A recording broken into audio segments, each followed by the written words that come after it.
திருப்பத்தூர் அருகே கடனாக மதுபானம் கேட்டு தர மறுத்த டாஸ்மாக் ஊழியர்கள் மீது பெட்ரோல் குண்டு வீசுவோம் என மிரட்டிய 2 இளைஞர்களை போலீசார் கைது செய்துள்ளனர்.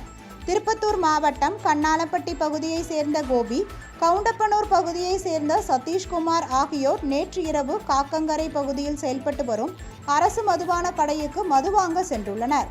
அப்பொழுது மதமிஞ்சிய போதையில் இருந்த இருவரும் அங்கிருந்த ஊழியர்களிடம் கடனாக மதுபானம் கேட்டதாக கூறப்படுகிறது. ஊழியர்கள் மறுத்ததால் இருவரும் வாக்குவாதத்தில் ஈடுபட்டுள்ளனர். மேலும் மதுபானம் கொடுக்கவில்லை என்றால் பெட்ரோல் குண்டு வீசுவோம் என்றும் இருவரும் மிரட்டியதாக தெரிகிறது.